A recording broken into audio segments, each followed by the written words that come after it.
कहाँ जानी कहाँ बेटी हुआ गई कनिया के मछरिया धो द तो पता ना कहाँ इधर उधर खाली घूमला कि फेर में रहत और एगो काम इनका ले होत नहीं खे अमला नया नहर कनिया आइल बे तब ओकरा के कह दे कि जो तू कले पर मछरी धोऊ कुल कह के घरवा में दे देती तो उ बना न देत हो लेकिन कुछ कहत ना न बोली व्यवहार के बढ़िया बिया आ कि का कहे के हाँ तो जैसे बाप महतारी संस्कार देले रहेला वैसे न बेटा बेटी होला बढ़िया घरे दुआरे कबिया अभी ना बनल हो। अरे वो कहाँ गइल रही तनी बताई त हमरा के कहे ना भौजी बस यहाँ कॉपी खातिर थोड़ा कॉपी रोज आपके कॉपी के किताब के बहाना लागल रहेला ना भौजी देखो हम कतनो काम करे नी ना तो बुझाला कि तू एथी करत लागेला कतना घर में काम बुची जी हमरा वो के डांटत बोलत नहीं खी महतारी नहीं खी तो बड़ भौजाई घर के बानी तो समझी कि हम ई सब कुछ बानी आ कुछौ कहब त आपके बढ़िया ढंग से और सिखाएब खराब ना सिखाएब समझनी कि ना भौजी सब दोस्तन लेके हम भौजी बाड़ी ना बहुत हमरा के माने ली जाने ली बाकी अब मान ली कि नैहर में कइले रहब तबे तो ससुरा में देही नहीं ना लेकिन भौजी का करतड़ी का करते घरे में ना बिया कनिया के मछरिया धो के दे दें सुना ना भौजी उनकर हाथ खीर पूरी ना बनवावे के हो रो पगला का गइल बानी दिमाग आसमान में उड़तावे काहे हैं जानतनी न आ कि मछरी बनेला वही दिन तो कहतनी खीर पूरी अरे खीर पूरी दूसरा दिन बनवा के खा ले कौन कहीं कि भौजी अब जाए वाली बड़ी शादी बियाह बैल घर दुआर है ना बा भौजी नाइयो रही तो मीट मछरी रोज रोज मन तनसाइए गइल बा खात खा तनी कुछ और चीज नया बनाइती जे तब ना अरे वो का खाई बोली हम बना के दे खीर पूरी मन करता खाए के चनी खीरे पूरी ना खाई आ तनी बुची जी काम धंधा घर के कोई ले जाई अब मान ली ना सीखले रहब तो ससुरा जाए तो कहिया सर और ससुरा के काहे कर भैया भौजी सिखैले हम स त का चाहतनी कि लोग हमनी के ताना में है ना मारे भौजी जान तड़ू देखो हमरा सब करे आवेला ई नहीं कि कोनो गुण हमरा में नहीं के सब के गुण बा बाकी देह में थोड़ा इतना सकतिया हो गइल बा ना पता ना का है पढ़ी लेकिन पढ़े के साथ साथ कम और सीखी समझनी कि ना समझनी अच्छा, अब नए नहर कनिए भी ओकर संगे तनी हाथ बटावल करी हम त मान ली कि बहरे का काम में बिजी रहम आ कहतनी कि दे ही अस्की ताता जेकर लोग लइका होखे वाला रहेला गोड़ भारी रहेला ओकर दे ही अस्की ताला काहे कुछ होखे के का बावेरा और आई हो भौजी मत ई का कहत हो लागत त बा वैसने कि बिना बियाहे का डाउनलोड का हो गइनी बाप रे बाप मर तू कहां ले सोच ले ऐसन बात हो ओसन बाते रो कहतानी भौजी तू बड़ी छाट छाट के बात करेलू तारा में बा गुण बाकी हां त ये गुण हमरा वो सीखले रही ससुरा में कामे आई भौजी तू गलत रास्ता पे चल रहल बाड़ू अभी ना तहार उम्र बड़ुए हमनी के फुआ कहवावे के जल्दो वो न बुझी जी होता ना चुन चुन के बात बोली ना कि का कहे के जल्दी ए लइका खोजवा तनी और भैया ले बियाह शादी करतनी आ कि जल्दी से मामी बनाई हमनी के त अपन बहिनिया के खोजा ना लइका एगो बियाह कर द अरे बहिनिया की फेर में काहे पड़ल बानी रउआ खानी त का बहिनिया के पेटवा में जाला मर तू जाए त ना हमरा भी बियाह वाला नहीं करे के ठीक बड़ुए अभी ऐसे ही खेलम कूदम अभी लइका का बानी रउआ हां तहरा देखे में काला लइके में लइका हो जाई रउ त तू तहार होखल होई लइके में लइका हमरा हम गोल रही का हमरा के देख मजाक ना करे नी हमरा शर्म आवेला एगो काम करी का है ले जाके दे दी कनिवा के ठीक बा द तबे से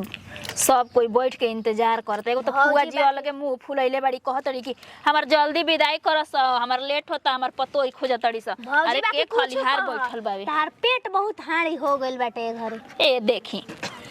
हम नहर को खइला पियला घर के हई समझनी कि ना समझनी ना भौजी मतलब कोनो ना ससुरा में हमर जीव तने निकलल रहे लाबे करी खातिर कोई हमरा के अच्छा कहे छै खराब जाई हम रुकी दा हम जाई बोल दे बकरा के इना कि चुलिए बेरी रख के चल दे ठीक बा तो बिलाई उलाई उठार दे कुछो कह जब ले ननद घर में बाड़ी तब ले घर कितना चहल पहल बाटे ये शादी बियाह हो जाई तो एकदम से न लागे कि घर में कोई है नहीं के जब बियाहे के घर आई नहीं तो इना कि लड़की लेखा एकदम से न जान मान करते रह गई लोग हमरा के कतना उल्टा सीधा बोलल कि ननद ही न तो एक दिन अपन रहन से और दिखाइए दे अरे जहिया दिखाई तहिया ना बाप महतारी नहीं के तो हमार का फर्ज बनता सबके बात ना सुने के चाहिए जौन अपन बुझाओ तो करे के चाहिए कतना बढ़िया हमार ससुराल बा कहते जा एक कन्या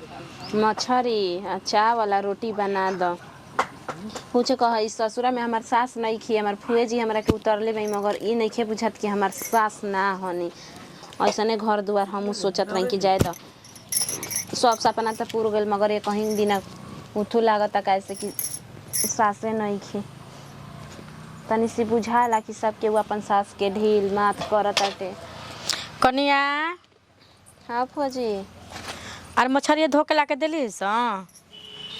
हाँ दीदी जी लेके देनी है। रहुआ कहाँ रही, चाय पीनी है? अरे चल गुनी उनकरा घरवा नु बर्तनवा पहुँचावे तार बियाहवा के जौन आई रहला तसलिए बड़ा का उनकरा गमालावा अच्छा। आ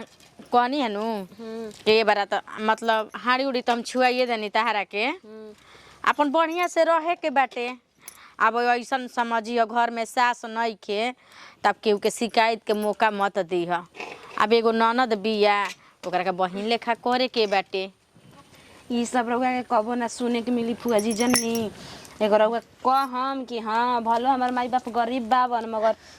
संस्कार में हमारा के पोसले पलले बा। देखो कनिया इहे कुल देख के हम रहुलवा के बियाह कइनी कि भले लड़की सांवरे बिया लेकिन घर में आई नु तो घर चेत जाई जान जा।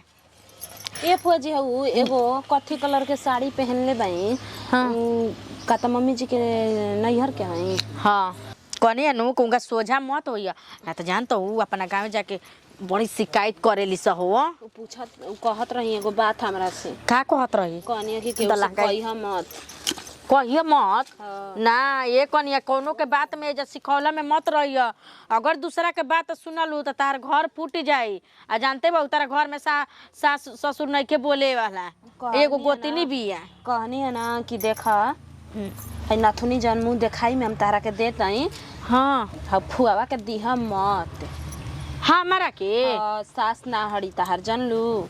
अरे वो तो और कुलछनी रानी देख के हमरा के जरते रही स। हमरा के देख के ओनी के जरते रह गोली स अपने टिबिया गोली स आ देख लो हम जस के तसे बानी। जाय दिए फुआ जी रउआ कौनो बात के चिंता मत करम ठीक बा। सुना ये कनिया भगवान के देने से हमारा कुछ कमी नहीं खे। जब भौजी मर गई नु ये कनी के हम ये पोसले पलले बानी जान जाए अपन बेटा बेटी लेखा कइले बानी। कबो ना कोई ऐसा नु के हमरा के फुआ कबो नहीं के कइले नहीं जनलू। कह के काल देखी आँख में आंसू आ गई हो के कह के रोए लगनी है ना। कहते माई मर गई हमनी के फुआ पोसलस हमनी के बियाह शादी बड़को भैया के हुए कइलस। देखा फुआ के अपन माई ऐसा समझी है कबो मुंह खोल के बोलिए मत। भौजी के बहुत कुछ सिखावत रही फुआ जी। ज्यादा सुना अपन घर के बात लेके चले के बा दूसरा के बात नहीं के सुने के। एगो बड़ जेठ गोतनी बिया ओकरो के बहिन लेखा करे के बा। कुछ अपन घटल बढ़ल अपन गोतनी ले कह दिया कि हाँ दीदी हई चीज नहीं के खुदे ला के दे दी तारा के उहो बढ़िया ही है झगड़ाहीन उगराहीन ना ही है। कहीं से हम तो देख कनिया बियाह क के हम तो चल गोनी हम तो अपन घर द्वार नहीं देखतनी इतना दिन से उहे न देखती 5 बरिस ले। ठीक है कहते मगर हम सोचले बानी कि जाए 10 हमार घर में भलो सास नहीं की गोतनी तो बाड़ी न कभी कभी रउआ आइबे करब कोनो बात सलाह रउए। अरे हम काहे ना आई में एगो फोन करियो कि हई बात भइल बा फुआ जी हम काहे ना आई दौड़ के आईब। ए फुआ जी तो आमा जी कैसे मतलब मर गई का भई रहे जान तड़ू उनकरा कैंसर न हो गो रहे। हाँ। बहुते इलाज करनी जा पटना ले गोनी जा बनारस ले गोनी जा ना बचली ले जा में नहीं खत्म हो गई। आ छोड़ा बीतल बात के का कहले बा का ने का सुना जौन काम ना होई नु तो खुशबुआ ले कह देबू नु तो कह दी उहो कह दी आ उहो कह दी हम। ठीक बा खुशबुआ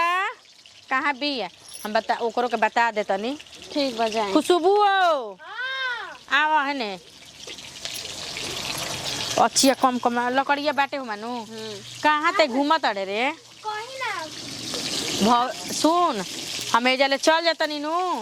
गाँव में फूफा फोन कइले रहन हम जातनी आ त का करबे बियाह शादी हो गइल कनिया घरे आ गइल त वो जो खेती या गृहस्थी देखल जरूरी बाटे नु के करी।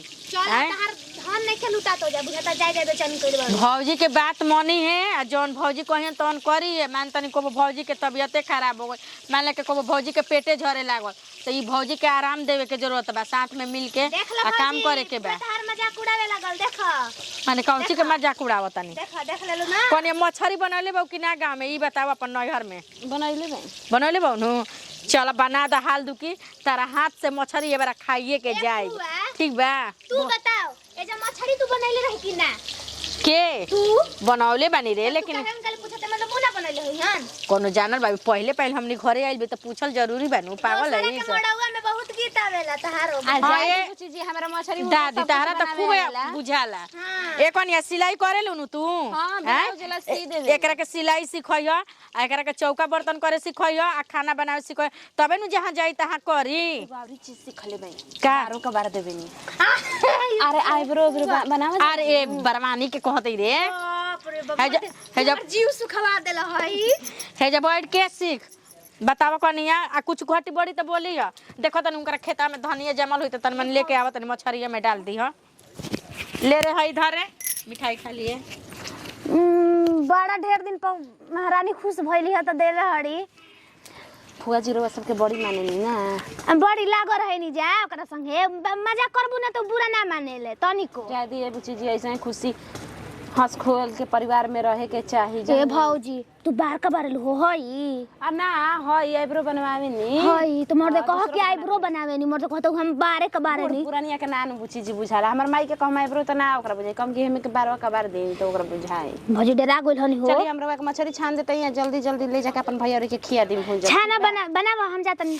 जाते फुओ जाए के कहती देखो तो वरियाते के बाऊ करो के ठीक बा जाते पूछो कहो कितना बढ़िया ससुराल मिलल बा हमरा धक धक रहे कि नंदी के जल झगड़ा हो ना न होई फुआ जी के जन हमनी के छल कपट से बियाह शादी नहीं खिनु करावत मगर यहाँ के तो बहुत बढ़िया बानी अरे महाराज कहीं कर और कगो कुर्सी छूटल बा आ कुर्सी कहाँ छूटल बा जी बउआ का बनाऊ हाँ तो सुनी ना मान लिया बे जो बैठल आदमी दोसर उठा के लेके चल गुल बा तो ठीक बा दूगो पाता लगैल हनी के दूगो ले गुल बा ओसन लइका खूब ताम झाम इहो बतिया अच्छा तो देखिए अब अच्छा ये बताइए हमारे के ऑपरेटर भी देखले रही कि ना अब कहे कि लाइट भुला गइल अब कहे कि हमार बक्सा के सामान भुला गइल महाराज कहीं के साटा कोइले रही के रोगा का कोइले रही अरे रखी ना सौ दिन रुका ना हो हेलो ना भाई ई ना कहम कि तहर मेहरानू भुला गइल हमार मेहरानू भुला जी बोलू नए नए बिया अजी बबुआ जी ठीक बा अरे मर्दे पगला देले भाई राउर दिमाग आसमान में का उड़ता है आजकल आसमान में नहीं खे उड़त हमार दिमाग जान जा कि पाताल लोक में चल गुल बा कौन कुर्सी उनका भुलाइल बा देखो एगो बात बताओ तनी अरे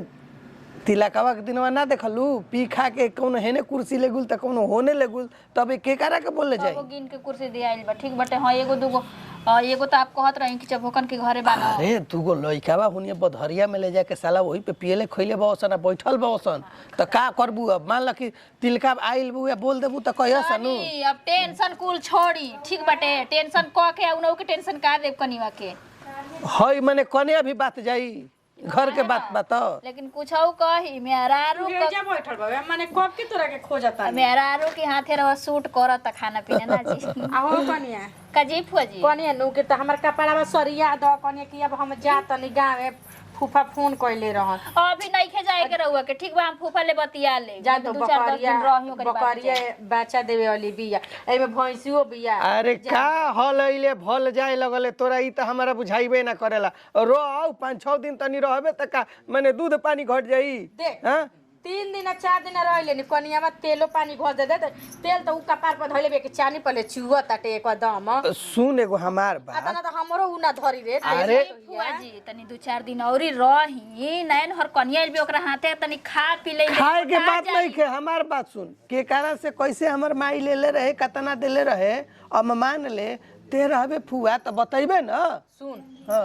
जेकर जेकर बर्तन आई रहे ओकर ओकर मैं घर में घरे बर्तन पहुंचा देनी पहुंचुल पहुंचा देनी आ जेकरा के बाइन देवे के रहे खुशबुआ के संगे जाके बाइन बटवा देनी जे जैसे देले बा आ तोरा के बतौलही बानी आ तारा के कनिया बतौलही बानी हमारा ना रहला के बाद में अब तो हनिए जाने नुचे त बुझा अब बताओ जब हमरो तो घर दुआर देखे के बा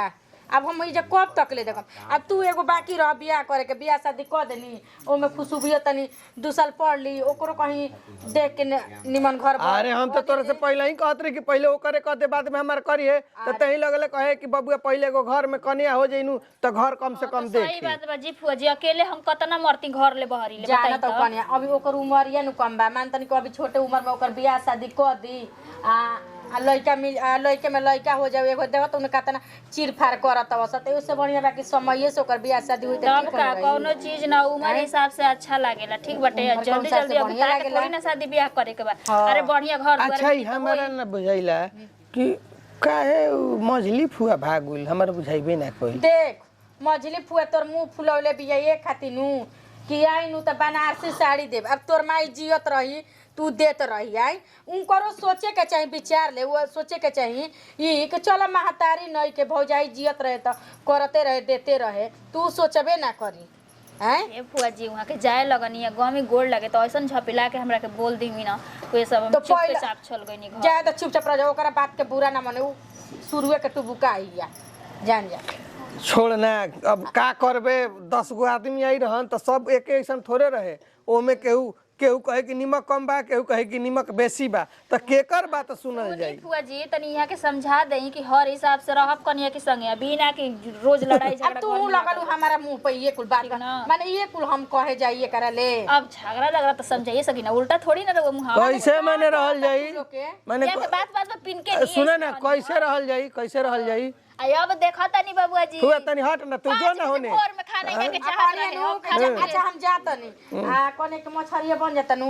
झुलेखन चाचा के बुला के खिया दिहस ना दिहन ठीक बा अब फूफा से दी हम बतियाई आ कपड़ा हमार सरिया दे अब जाई हम आया आई ऐसा छोड़ के हमेशा के लिए जाता नहीं फोन करियो से का जन जानल बा अब जइबे त अपना माया में भुला जिबे हां भूला तो नहीं अपना फुआ माया जी में चली हम आवतन तो बक्सा खोलत तनी साड़िया आया देख के खाना वाना उन लोग के खिया दे देखो कोने मछरिया बना ले तू तो कम नहीं खूब पाउडर क्रीम मार के तू इंतजारे में रहत देखले बनी ना तो धरती पर गोड़ नहीं खे रहुआ के समझनी कि ना समझ भाइयों के हम दो 4 दिन से देखो तनी हो नहाता धोता उनसे करा है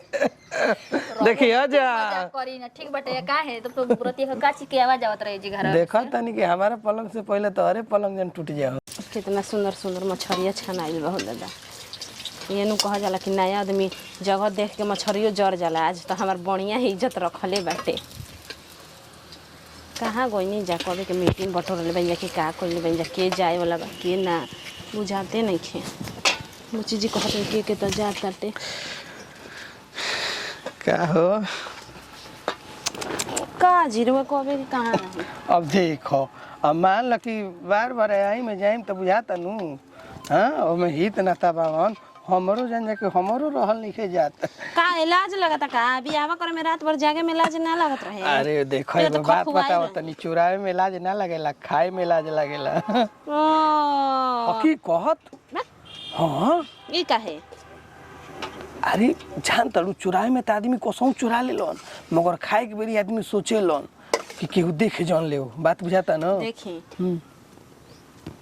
शुरुआत आदमी लड़का चाहे लड़की मंडप में बैठे में ला जालन और रउआ त जीगवा से एक लेड़ा लेके गई रही हूँ बाप दादा सब खूने खानदान लेके तो तिकर लाज ना ओ लगा घरी लाज ना लागत रहे ओ घरी हम ललाइत रही बात बुझाता नु और जीजा हमन हाफ पाहुन ना उ जीजा ना हो ओइसन ओइसन हमर जीजा नहीं खन ओकरा के हम पाहुन कही ना पाहु न जीजा दोनों त एके ना अरे ये अंतर होला जीजा में तनी इज्जत मिलेला आ पाहुन में इज्जत ना मिलेला बात बुझाता नु अब बताओ केहू कहेला मम्मी केहू कहेला कि माई तो अंतर नहीं है हाँ मम्मी ऊपर ऊपर है माई मतलब भीतर से अच्छा हाँ, तब कहला हनी कि त बात होता ही बा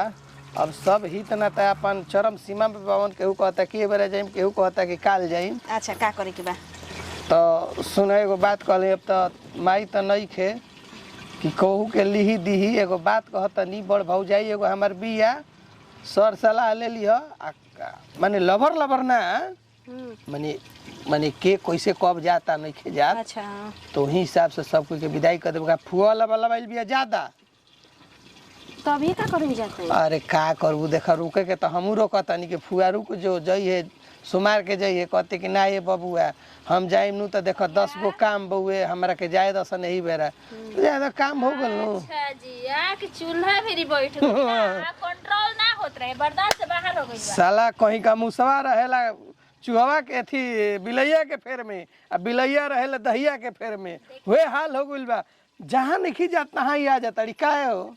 अरे धुआं लगा तो जी अब गैस भरवाई एकन ये कोई तक चूल्ही पर खाना ना बना पाई समझ लो कि ना समझ लो कने कहतड़ी कि तू कहतड़ू हां अब हम नहीं चाहत ना कि हम चूल्ही पे बैठ के रोले बनी तो इहो रोइबे करो अच्छा ठीक बा कोनो दिक्कत नहीं है सब हो जाई कहनी कि का दे फुआ जी के जी फुआ जी का तो हम तो कहती कि 2-4 किलो सोना दे दिहल जाओ और 3-4 किलो चांदी मौगाए लगनी मौगा तनी का बात जवन बताओ बताओ तनी दारू के देखले बनी तो एकदम से तो अब जानता ही बाड़ू कि हमरी भी जवन बात तवन दिया तो कहतो कि का दिहल जाई ये नु कहम ढंग से उर से रही हो ठीक बा उतरले बनी तोरा के अपन बहिन समझ के समझ लो कि ना भी ना सोचनी के तू छोट गोती नहीं नहीं दीदी जी जी गई ना गाय रोए ना लगल जाए दी हम चूल्हा पके बनावल घरे के हनी कोनो बात नहीं खे टेंशन मत लेही कहनी कि 2-4 दिन रही त इतना न उतैले बड़ी फूफा जी रही नहीं खिपावत फुआ अब देखी कहे के तना हमारा के त बार-बार फोन आवे लगेला का करबू इहो कबो कबो देख के लजा जाता कबो धुआं छोड़ता त कबो आग छोड़ता बहरी रहल करिए घर में घुसल छोड़ी ठीक बा अपने के बनावे करे आवेला ना कन्या कोनो जोर जबरदस्ती नहीं खे औरी गोतनी लेखा हम तोरा पे इतना चढ़वा के लेखा ना चढ़ जाए अरे हम सब कुछ बनावे नीचे कोनो बात की टेंशन मत ली जा परेशानी होई हमरा से बोली है बेजी झक दे रही और या कुछ मत ठीक बा ना अपने में मिल बहर कराए के बा अपन काम निकाल लेवे के बा का टेंशन करे मत ली जा कोनो चीज के जगह उठू ना होई परेशानी होई त हम सह लेम जानतन जे कि ना गरीब घर के बेटी बा अपन घर के बात दूसर कोई ले ना कहल जाला दूसरा के बात अगर सुनबू तो 2 गो चूल्हा जरबे करी दीदी जैसन हम कामे ना करम काहे से कि गोतिया परिवार में अपना हम नैहरे में देख ले बानी बनावे वाला कम बचिया बिगाड़े वाला ज्यादा मिलत है सोच लो अच्छा ओकुल के बात के ध्यान लिखे देवे के कनी के जा तनी कुआ जी के विदाई उदाई कर तनी कुल मिठाई एगो चिमकी में कर देनी है सड़िया निकलले बानी जौन दे देम बुलुका तू साड़ी निकल ले हां माई देले बिया न सुना एगो बात कहतनी अपना से कम लिखे देवे के ना अपना से ज्यादा देवे के बा जैसे चलेला वैसे दे दे सास नहीं खिना तो सास से बढ़ के हुए बाड़ी ठीक बटे हमरा खातिर सब कुछ अच्छा अच्छा मौका वाला में हमारा तो वही के नाम सब कुछ समझल जी ना ना ठीक हुए तले मछरी ये कि बैठल रह में हरा ना ना चलो चलो तले बनावा हो खियाइए के विदा कइल जाई ना ये बस पहरदारी करार होखे लागो रहुओ त दीदी बच्चा के रही हो ठीक बा ना रहुओ त गजबे मजाक करत तनी देवर से आएंगे कौन तू ना ये लो 4 बजे बेटा 5 बजे से चिल्ला लगा भौजी जाग खाना बनावा वे कहनी है कि अब हरारू आइल के ना घर में गरम तारा 5 बजे बना के दे दे खत्म अपन हरारू आवे ना तो भूख के स्कूल गायब हो जाला उ त सब केहू के बाटे ठीक ओकने बनावा जाके विदाई उदाई कर देना टिक कोने पर फोन फूफा जी कर जाई बुलावत तनी आवत तनी जी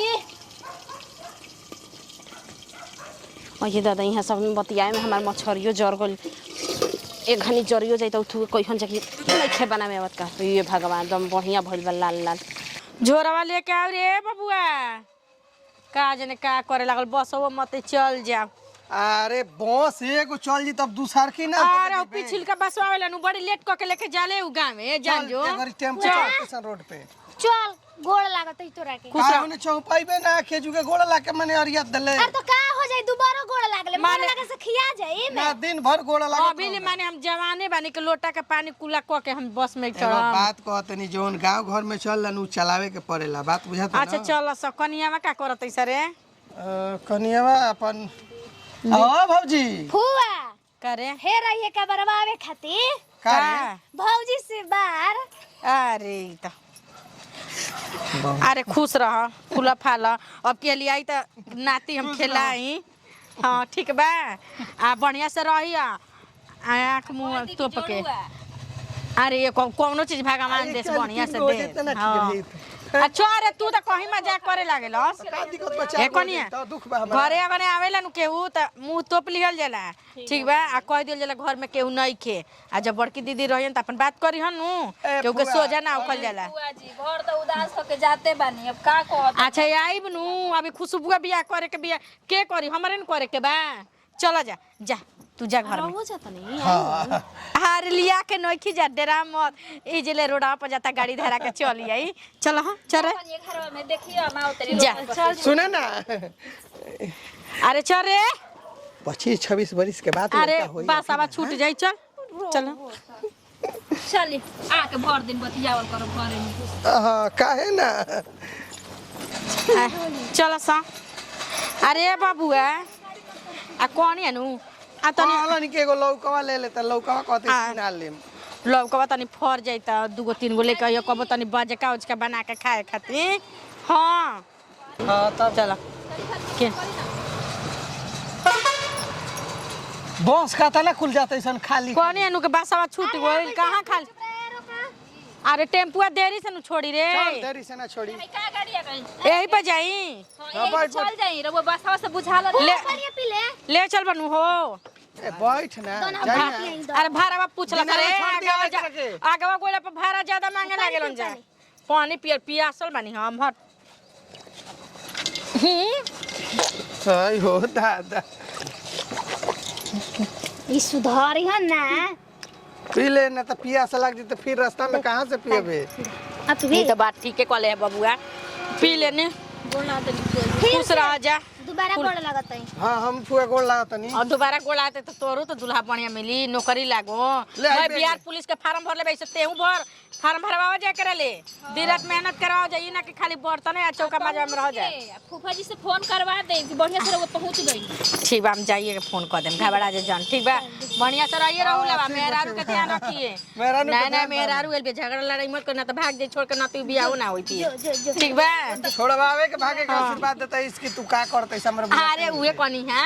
ऐसा काम करिए जा कि जल्दी हमरा के नाती खिलावे के मिल जा जो बढ़िया से आइब ना फुआ जी। हाँ हाँ आई। सोच ली कि गोदी में लइके रखाई रहुआ। ठीक बा रहुला बा एकरा के फार्म भरवा बिहार पुलिस वाला एकरा के तनी सुबह में दौड़ावता हम अरे पैर पे का के बनी रे बिया मुर्गी ऐसा नहीं का बिहार पुलिस के बोली। फार्म भरवाएंगे चला हो अब बबुआ जाता नहीं ठीक बा बाय चला हो बाय टाटा बाय। लड़ से सरिया आता अरे, तू सहाग बोल बारिश खुश हुआ